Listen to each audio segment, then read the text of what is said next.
everybody, and welcome to the Spotlight with Lo. I am your host, Laurinetta D. Cheney, and I have some very special guests tonight for my first show. And so, without further ado, they're already on the screen because I hadn't figured out how to do the element of surprise and all of that jazz, but that's okay. Um, my brother, the pastor, Stefan Cheney of the Potter's House at 1LA, Los Angeles, California, and his beautiful wife, my sister. We don't do that sister-in-law stuff. This is my sister, Pastor Christina Cheney of the same church. How are you all doing this evening? Doing good. Doing good. Okay. So tonight's topic is love and why y'all looking at me like that? He asked you, how are you? And you just I didn't hear you. Okay, so tonight is we ain't talking to. Okay, I guess she's not talking to me. I'm sorry. Let me turn y'all up a little bit. Maybe that's the problem. You should keep that. Mic check 1 2 1 2. Yeah, I'm gonna keep it in there. Can you hear us? Yeah, I can hear you all. It's just very low for some reason. I don't know why that is. I don't know if it's me here. Okay, I'm on 100%. It's all good. I'm sorry, brother, I'm doing great. I'm doing great. As you can see, I'm very excited about this. This is something that I've been wanting to do for a long time. But just how that goes. Like you start something and you see all that's involved in it and you get overwhelmed and inundated. But I just made a decision for 2021. I read a quote, and everybody who knows me, everybody at my church and people who talk to me know that I love quotes. And so I saw a quote that said, you know what, do what you can, use what you have, just start. Mm-hmm. And so that's kind of my mantra for 2021. I'm going to do what I can. I'm going to use what I have, and I'm just going to start. There's a backdrop over there, but it looks horrible. So I need some help putting it together. So that's why we're on the couch. But I'm doing great. I'm doing great. Christina, how are you this evening? I'm good. All three boys are sleeping. Praise God. Yes. Breathe, I feel like. I have to remind myself throughout the day to just take deep breaths because I realize if I don't, I'm just stressed for hours in. And I take deep breaths. I'm like, that's all I needed to do. Okay, cool. Cleansing breaths. Deep breaths. So tonight, like I told you guys, we're going to talk about love and purpose. That's the title of tonight's show. And I chose you guys to talk to because number one, I think you all know that y'all are probably by far my favorite couple. You're my absolute favorite couple. Your story of how you came together, just to see how you all interact, the type of parents that you guys are, and then the type of pastors that you guys are. Christina, for those of you who don't know, she leads the women's ministry at 1LA. And I'll get her to talk a little bit more about that. But I'm just in awe of both of you, and I'm just so proud of you all, and I just love you to pieces. So let's start by talking about your individual stories, because I'm going to put a picture up. You guys can't see it, but it is a picture. And this is when I knew, daggone it, that Stefan Cheney has found his one. That day one, he had found his one. And so it's a picture. You two are in separate locations, but you have the exact same pose.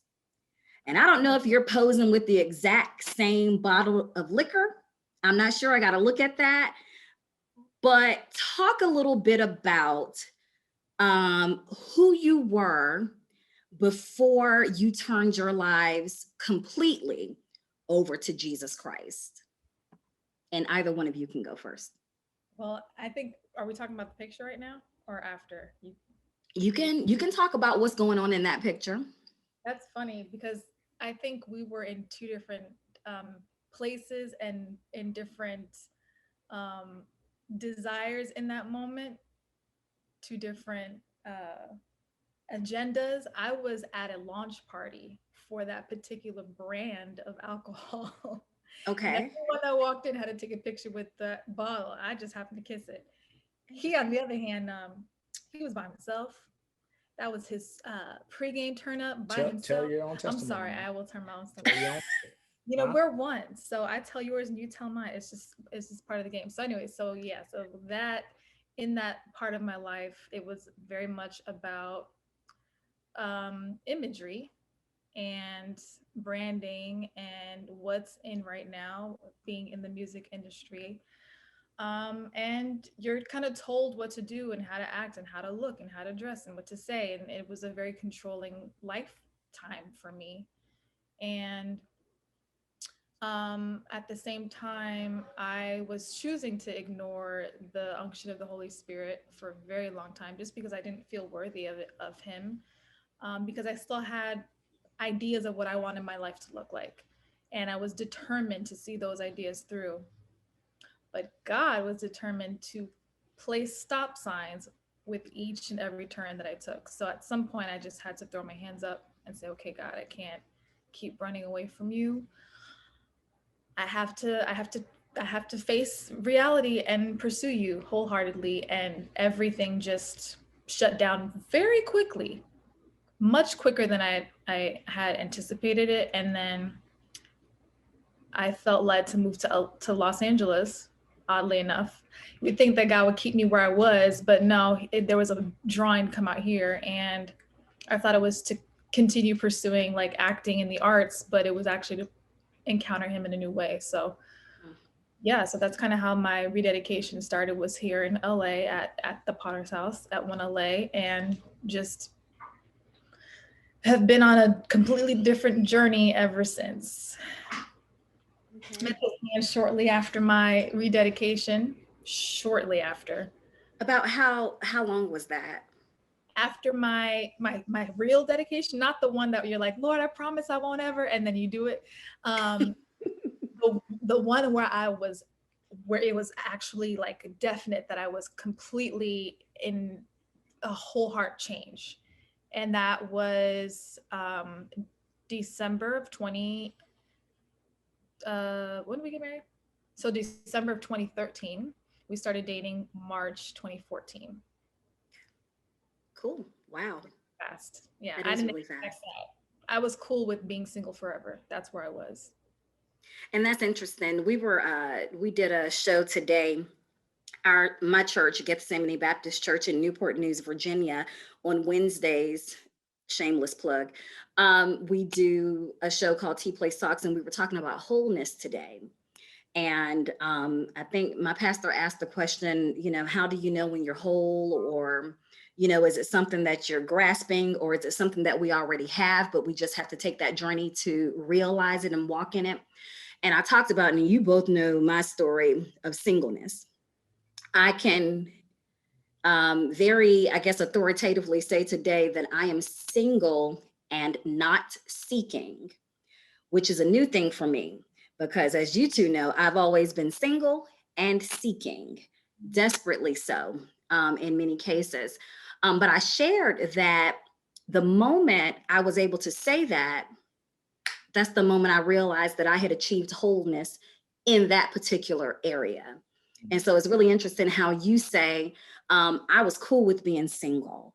I had, made up in my mind that I'm going to do this thing, take this journey with God, see what He has for me. And at the moment that you decided that, or shortly thereafter, you met your husband. Right. That's Even awesome. when I met Stefan, I was like, Lord, I mean, really consulting with Him with everything that I did. I was like, I'm cool. I don't want to entertain him. I really don't. But God used my best friend, who would be the first one to be like, "Oh, girl, you already know. Don't do that." To be like, "You should hear what he has to say." And that was already like, all right, well, let's see. All right, God. Okay. Your turn. All right, fine.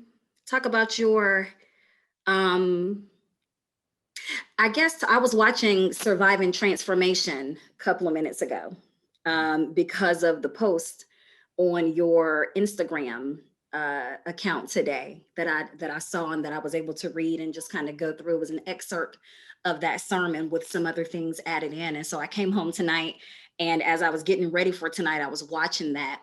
And so talk to us about your Damascus Road experience. And because I believe that that was a bit of a turning point for you, and you can correct me if I'm wrong. Yeah, no, that was the turning point. To reference the picture from earlier, that was New Year's Eve for me. I think that was New Year's Eve 2011. Yeah, going into 2012. And no, that might have been going into 2013, the year before that experience. So in that picture, I'm drinking in my house by myself, which was a thing that I would do. I would pregame at the house. Pregame is where you drink before you go out. My intentions were always to not spend money on alcohol. So I would drink as much as possible before I left and then go to the club, hoping that that will be enough to sustain me throughout the night, and then get to the club and drink some more. Right. We have to pause parenthetically and say, because drinks are high in LA. Okay. I'm sorry. All right. Absolutely. Back to our regularly scheduled program.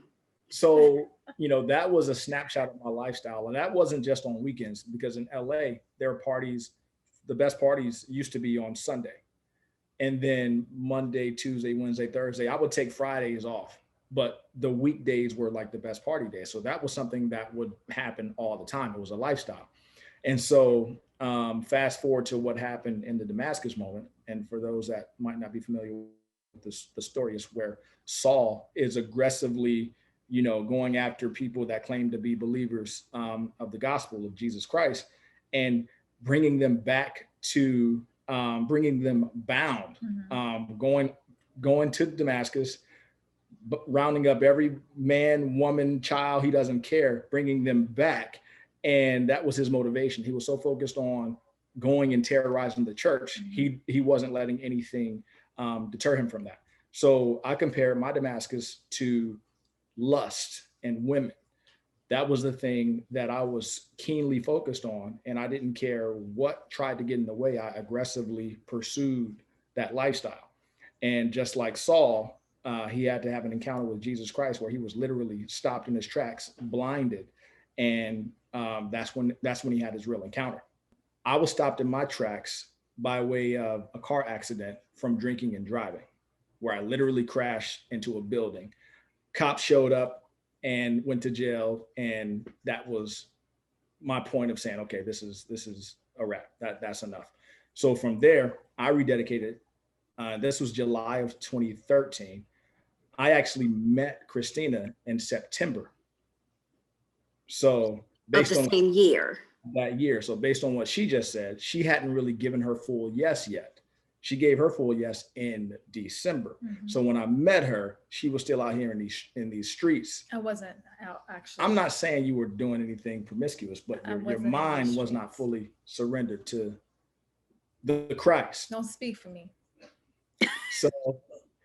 So she was still out here, and I was walking in wholeness and peace in the image of Christ. But we established a friendship. But to her point earlier, I was cool, being by myself. I wasn't there at the event looking for women. I was there to support a good cause. It was being promoted through our church, so I knew it was a safe environment. And I just happened to meet her in a place where I wasn't looking to meet anyone. And that's where our friendship kicked off.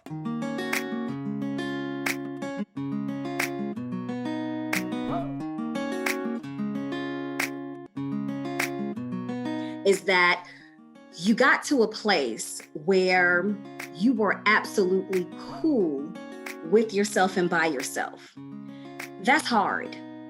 That's rough.